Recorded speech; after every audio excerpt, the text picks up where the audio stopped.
കേരളം വ്യവസായ സൗഹൃദമാണോ അല്ലയോ? ഞങ്ങൾ വ്യവസായ സൗഹൃദം അല്ലാന്ന് ഞാൻ പറഞ്ഞു. ഒരു വട്ടം, രണ്ട് വട്ടം, മൂന്ന് വട്ടം. വ്യവസായ സൗഹൃദമല്ല പ്രതിപക്ഷ നേതാവ് എന്നാണ് ലീഡ് കൊടുക്കാൻ പോകുന്നത്. ഞാൻ അങ്ങനത്തെ ഒരു വാചകം എടുത്ത് കാണിച്ചത് റെക്കോർഡ് ചെയ്യല്ലേ ഇപ്പൊ പറഞ്ഞോ? ഞാൻ പറഞ്ഞു അങ്ങനെ ഒരു വാചകം. ആരും ഇല്ലേ റെക്കോർഡ് ചെയ്തതൊന്നും എടുത്ത് കാണിക്കാൻ? അല്ല, കേരളത്തിൽ മികച്ച വ്യവസായ അന്തരീക്ഷം ഉള്ള ഒരു സംസ്ഥാനമല്ല ഇപ്പോ. കണ്ടോ, വ്യവസായ സൗഹൃദ അന്തരീക്ഷം ഇല്ലാന്ന് പ്രതിപക്ഷ നേതാവ് പറഞ്ഞിട്ടില്ല. പച്ചക്കള്ളങ്ങൾ എല്ലാം മനസ്സിലാക്കിയാൽ മതി. ഒറ്റ മിനിറ്റ്. യഥാർത്ഥ പ്രതിപക്ഷത്തിൽ പ്രതിപക്ഷ ധർമ്മം എന്താണ് എന്ന് കൃത്യമായി മനസ്സിലാക്കാൻ കഴിയാത്ത ഒരു പ്രതിപക്ഷമായി ശ്രീമാൻ വി ഡി സതീശന്റെ നേതൃത്വത്തിലുള്ള UDF മാറിക്കഴിഞ്ഞിരിക്കുന്നു. ഇനി ഒരു തേങ്ങ. നിയമസഭാ തെരഞ്ഞെടുപ്പ് പറയുമ്പോൾ നിങ്ങൾ എന്ത് തേങ്ങയാണ് ഇവിടെ പ്രചരിപ്പിക്കാൻ പോകുന്നത്? നിങ്ങൾ എന്ത് തേങ്ങയാണ്? യഥാർത്ഥ പ്രതിപക്ഷം കോൺഗ്രസിനെ ശപിക്കാൻ വേണ്ടി പോവുകയാണ്. ശാപം കിട്ടണ്ടെന്ന് ആഗ്രഹമുള്ളവർ മാറിയുന്നു. നിങ്ങൾ ദില്ലിയിലെ പോലെ കോൺഗ്രസ്, ബംഗാളിലെ പോലെ കോൺഗ്രസ് നശിച്ച് നാരായണക്കല്ല് പിടിക്കും. ശപിച്ച് ഇഷ്ടം കൈലാസാണ്. അല്ല, സമാധി സ്റ്റാർട്ടപ്പ് എന്തായി? അത് സക്സസ് ആയി വരുന്നേ ഉള്ളൂ.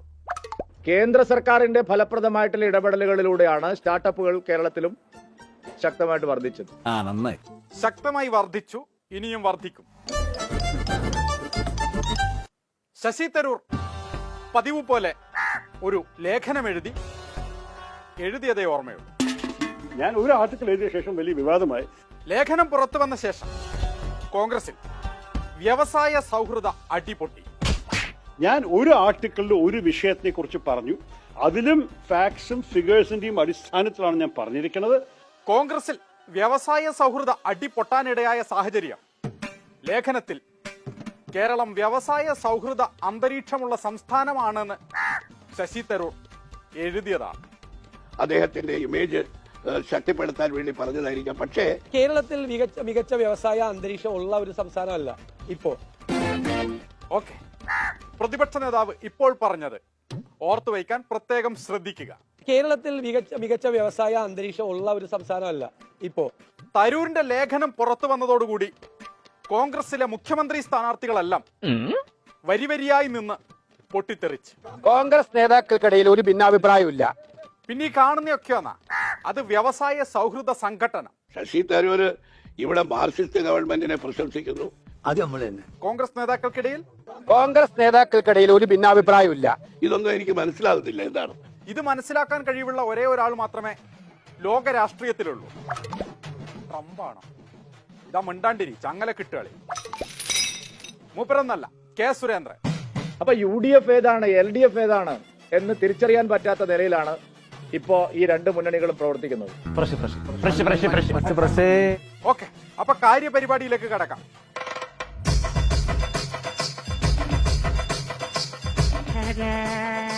ദി ന്യൂ ഇന്ത്യൻ എക്സ്പ്രസിന്റെ എഡിറ്റ് പേജിൽ നിന്നാണ് ഇന്നത്തെ അധ്യായത്തിന്റെ തുടക്കം. പറയൂ, എന്താ ചോദ്യം?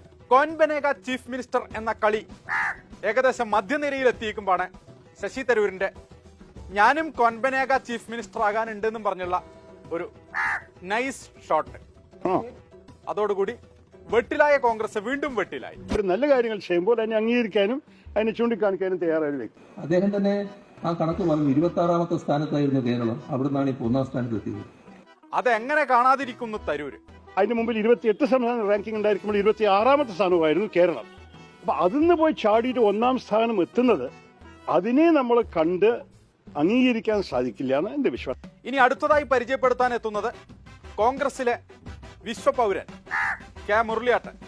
അദ്ദേഹം ദേശീയ വർക്കിംഗ് കമ്മിറ്റി അംഗവുമാണ്, വിശ്വപൗരനുമാണ്. വിശ്വപൗരൻ എന്ന് പറയുമ്പോൾ മുരളിയേട്ടൻ എന്തോ താങ്ങുന്നത് പോലെ തോന്നുന്നുണ്ടെങ്കിൽ അത് തികച്ചും യാദൃശ്ചികം മാത്രം. ഞങ്ങളൊക്കെ സാധാരണ പാർട്ടി പ്രവർത്തകർ.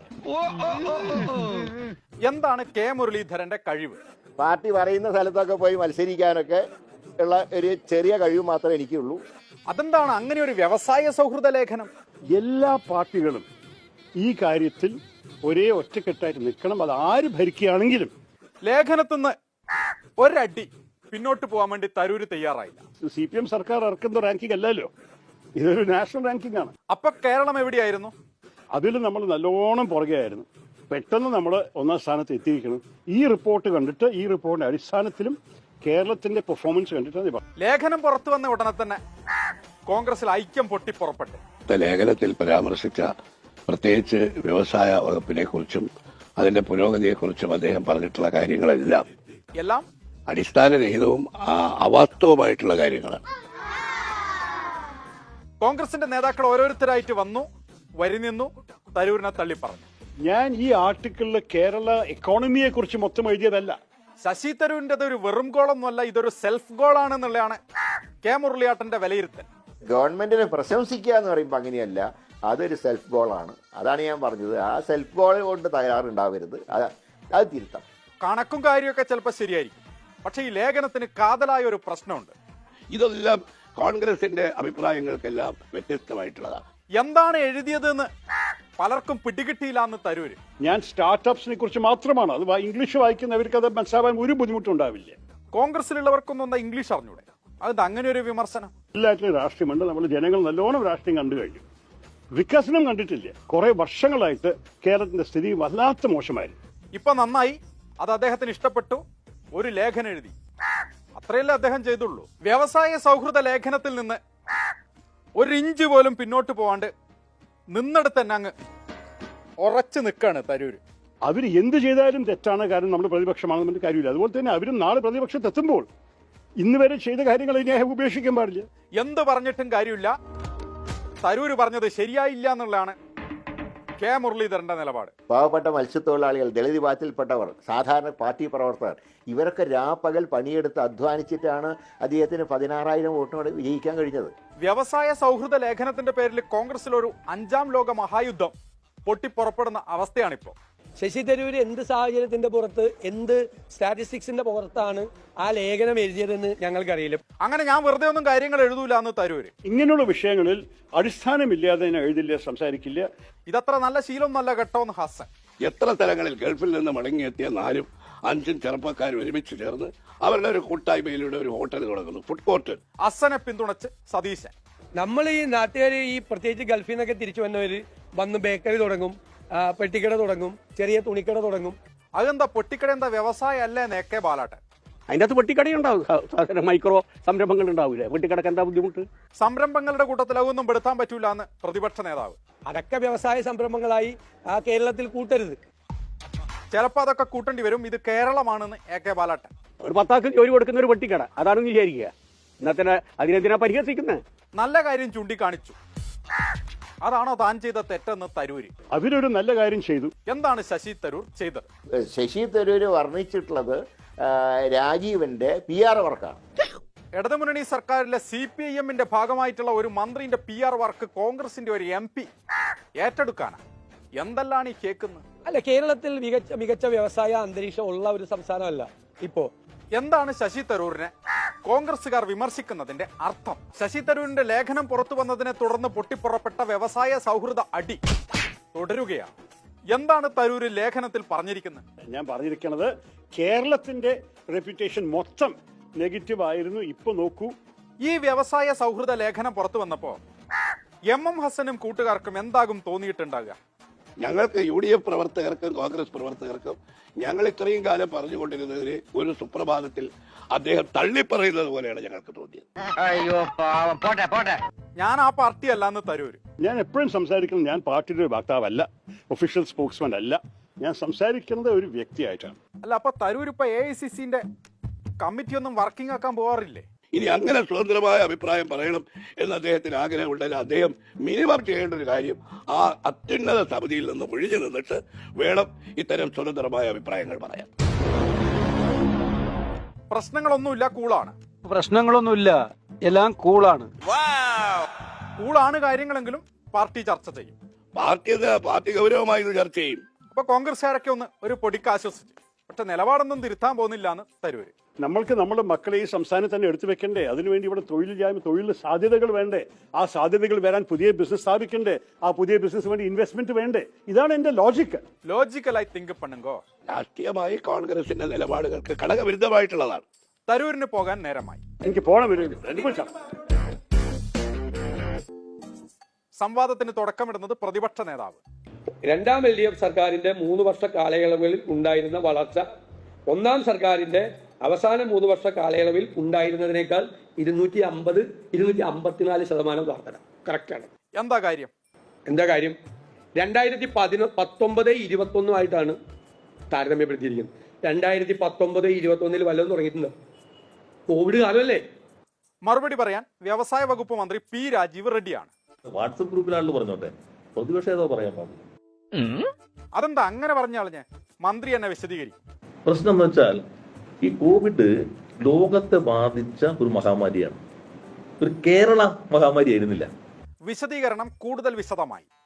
അദ്ദേഹം പറഞ്ഞ ശരിയാകുമായിരുന്നു. കേരളത്തിൽ മാത്രം ഒരു കോവിഡ് ഉണ്ടായി, അതുകൊണ്ട് കേരളത്തിൽ മാത്രം അന്നൊന്നും തുടങ്ങിയില്ല, അതുകൊണ്ട് കേരളത്തിന്റെ ആ ബേസ് ഇയർ എടുത്ത് നോക്കുമ്പോൾ കേരളത്തിൽ വലുതുണ്ടാവും, ലോകത്തൊന്നും മഹാമാരി ഉണ്ടായില്ല, അതുകൊണ്ട് ലോകത്തെ ബേസ് ഇയർ ഇത് തന്നെ എടുക്കുമ്പോഴും 46% വരും.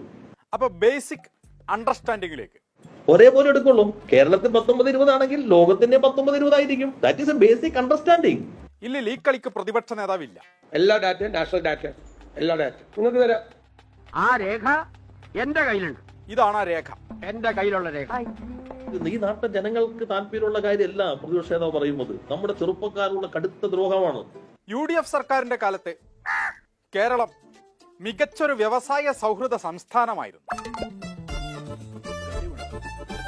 ആന്റണി സാറിന്റെ തെളിവുണ്ട്. 2007 മുതൽ 2011 വരെ ചെലവറിയില്ലാതെ പ്രതിരോധ വകുപ്പിന്റെ സ്ഥാപനങ്ങൾ കേരളത്തിൽ കൊണ്ടുവരാൻ ശ്രമിച്ചു. അന്നത്തെ ഗവൺമെന്റിന്റെ ഭാഗത്ത് നിന്ന് പൂർണ്ണമായ സഹകരണം കിട്ടി.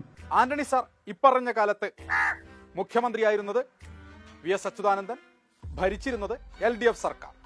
ഓക്കെ, ഞാനവിടെ തീരുമാനങ്ങൾ എടുക്കുക മാത്രമേ ഉള്ളൂ. നടത്തിപ്പ് കൂട്ടുവാൻ കേരള ഗവൺമെന്റും വ്യവസായ വകുപ്പും കരീമും ഒക്കെയായിരുന്നു. VS അച്യുതാനന്ദനും എന്നെ കാര്യമായി സഹായിച്ചു. VS സർക്കാർ സഹായിച്ചു. അങ്ങനെ 2011 സർക്കാർ UDFന്റേതായി. ആന്റണി സാറിന്റെ ധൈര്യം ചോർന്നുപോയി. പക്ഷേ പ്രിയപ്പെട്ടവരെ, ഞാൻ തുറന്നു പറയുകയാണ്, എനിക്കെന്തോ ഒരു ധൈര്യം ചോർന്നു പോയി. കാരണം കേട്ടാൽ നിങ്ങൾ ഞെട്ടും. ഒരു 2 വർഷമായി കേരളത്തിലേക്ക് പുതിയൊരു സ്ഥാപനം കൊണ്ടുവരാൻ ഒരു ഗ്രഹപാഠവും ചെയ്യുന്നില്ല, കൊണ്ടുവരാനുള്ള ധൈര്യം എനിക്ക് കുറഞ്ഞു. 2011 സർക്കാർ UDFന്റേത്. മുഖ്യമന്ത്രിയായിരുന്നത് ഉമ്മൻചാണ്ടി സാർ. വ്യവസായ വകുപ്പ് കൈകാര്യം ചെയ്തിരുന്നത് കുഞ്ഞാലിക്കുട്ടി സാഹിബ്. കാരണം എൻ്റെ കയ്യിലുള്ള സ്ഥാപനങ്ങളെല്ലാം പ്രതിരോധ വകുപ്പിന്റെ സ്ഥാപനങ്ങളാണ്. മറ്റു വ്യവസായം നടത്തുന്ന ശൈലിയിൽ ഈ സ്ഥാപനങ്ങൾ നടത്താൻ പറ്റില്ല. നോക്കണം ആന്റണി സാറിനുണ്ട്. പക്ഷേ ഉമ്മൻചാണ്ടി എന്നോട് എപ്പോഴും പറയും, കൂടുതൽ തുടങ്ങണമെന്ന്. നോക്കാം ഞാൻ പറയും, കുഞ്ഞാലിക്കുട്ടിയും പറയും. പക്ഷേ നോക്കാൻ ഇതുവരെ എൻ്റെ മനസ്സ് വന്നിട്ട് ചോദിച്ചിട്ട് ധൈര്യം കുറഞ്ഞു. സത്യത്തിൽ ആന്റണി സാറിന് ധൈര്യം കുറഞ്ഞു പോയത് ഉമ്മൻചാണ്ടി സാറിന്റെ കാലത്ത് വ്യവസായം കൊണ്ടുവരുന്നതിനാണ്. ഓക്കെ, ആന്റണി പറഞ്ഞ അഭിപ്രായത്തോട് ഞാൻ പൂർണ്ണമായി യോജിക്കുകയാണ്. അപ്പൊ പിന്നെ എല്ലാരും യോജിക്കുക. ഓ, കഷ്ടം കൈലാസം.